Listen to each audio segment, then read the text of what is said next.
Hello and welcome to RBL, and here I am in the Civic sitting on track. How did this happen? Well, the M3 was supposed to be coming out to a day at Bedford and it let me down at the last minute, and I tried a weekend to try and get it running. Didn't happen. So I came along for a jolly, and as I couldn't get my money back because I'd left it too late, I thought I'll have a quick stint right at the end of the day while the track is almost empty, just to see what it's all about. So we have gone into R mode. We are ready to rock and roll in a very, very limited capacity. I will be going at about 50% of what it's capable of because I really don't want to destroy it and didn't plan on being on track, but let's have some fun anyway. Air conditioning off for extra power. Right, so we're in R mode. Just warming the car up a bit at the moment.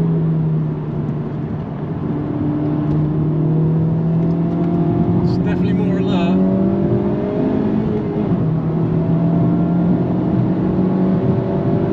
Going well. I am taking it easy.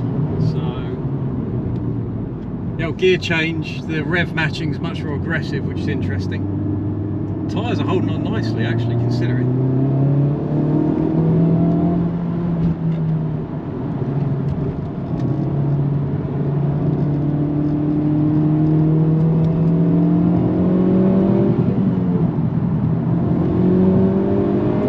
The engine just feels absolutely awesome. It's right in the perfect range.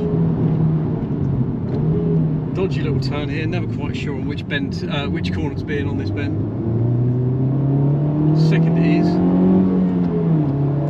Now I've got Ian, who's decided to come out, which is, I'll stay away from him because he's going to goad me into a disaster.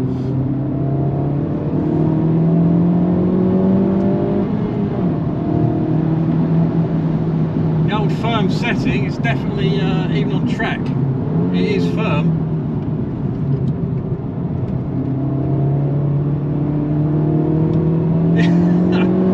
It's not bad, is it? First ever lap. This is quite interesting, and this car is fucking impressive. My god. Wow.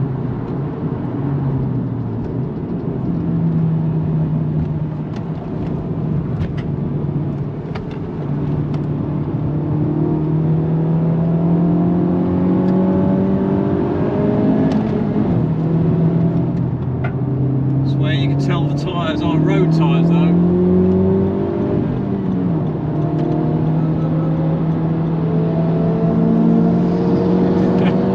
There goes Ian, just to upset me in his Lotus Elise.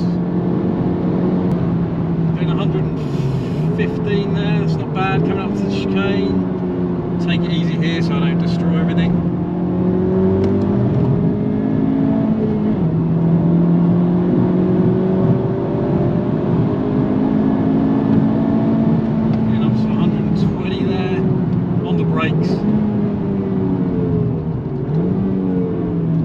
This is the problem. It's a terrible, terrible track, Bedford, for brakes and fuel, and yeah, I haven't quite got the confidence like I have in the M3, but you can see that as a standard out of the box car, this is pretty incredible. So if you've done a little bit of work on it and uprated things a bit, my god, no cone in the road, but the steering and the handling are absolutely superb. On a dry track as well, the traction out the corners is very, very good.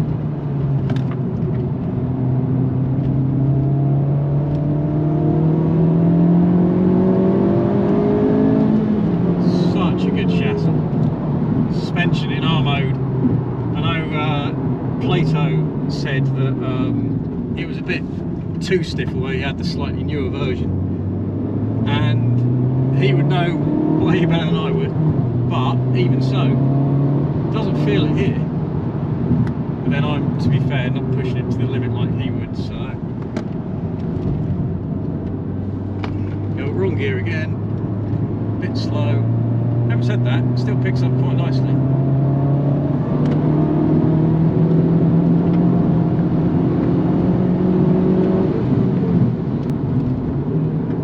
I think the brakes have got more in them actually than I'm realising. I thought they were not handling, but I'm just not standing on them enough. Actually, there's more to it.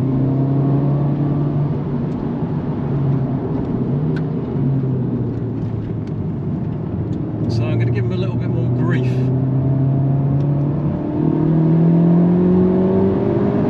So we're going down the straight here.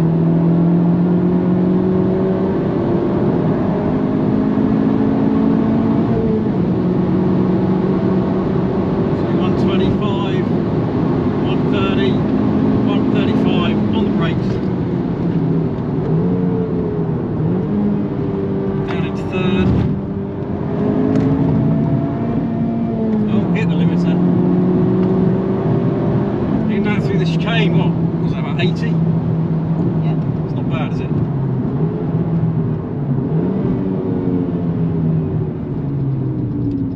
Brakes have definitely got more in them than I'm giving them credit for. I'm just not standing on them enough. I'm being too much of a pussy.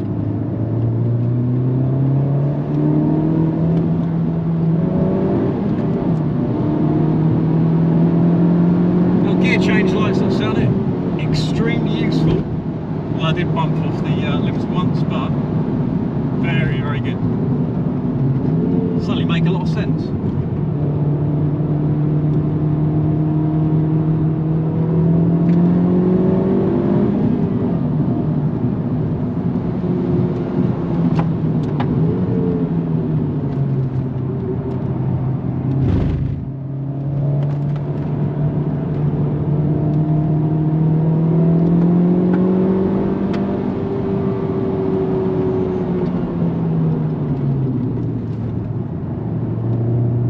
Hairpin at the end.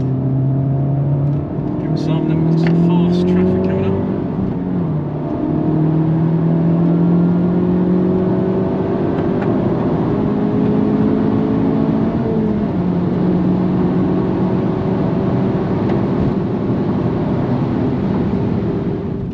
What do you think, Bex?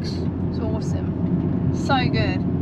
Like you say, an out of the box car to do this in performance with nothing being added to it is amazing. It's pretty. Just doing some cooler laps at the moment because we're right at the end of the day. I might put another flyer in, but I don't want to trash the car completely. As I said, I didn't really buy this for the track, but seriously, this car is made for the track. It's absolutely awesome. You know, and if you put some slicks on it or some proper track tyres and buggered about, I mean the brakes are very good, but you could upgrade them still. Yeah, it'd be quite impressive. Well, I mean it already is quite impressive, it'd be very impressive, let's put that one.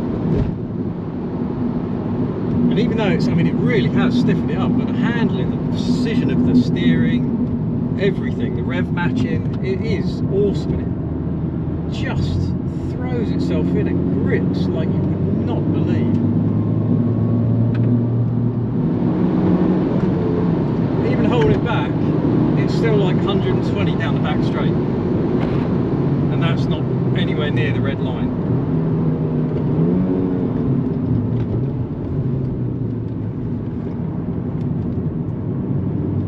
Tell the tyres are going off a little bit, getting a little bit toasty, could probably do a little bit of air pressure being taken out.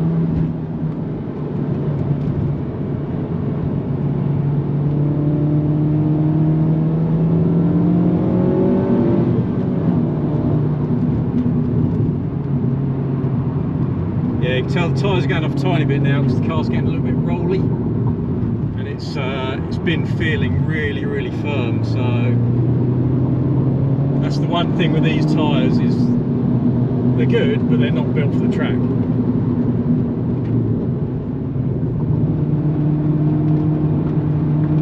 Tiny bit of understeer now. That is the tyres definitely now, because there was no understeer before. Having said that, still impressive.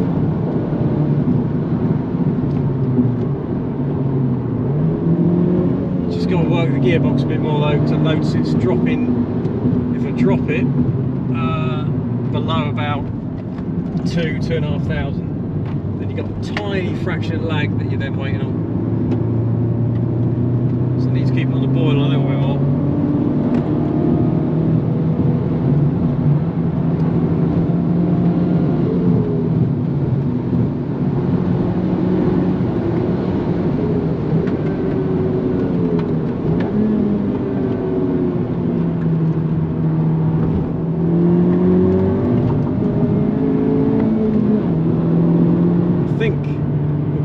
There, Bex, what do you reckon? Okay. We've got 5 minutes left.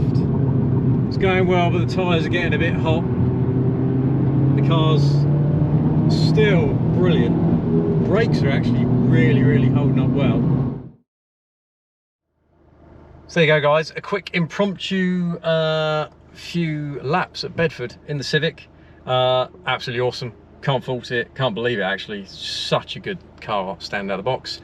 I'll try and bring you some more proper track days in the M3. As I said, let me down, so I didn't have a lot of choice. Just done a few in this. Really impressive, but I'm not going to run it as my track car because it's just too much money in it, and tracks do trash cars. Thanks for watching. Very quick video. Give us a like and subscribe. This has been RBL. Catch you soon.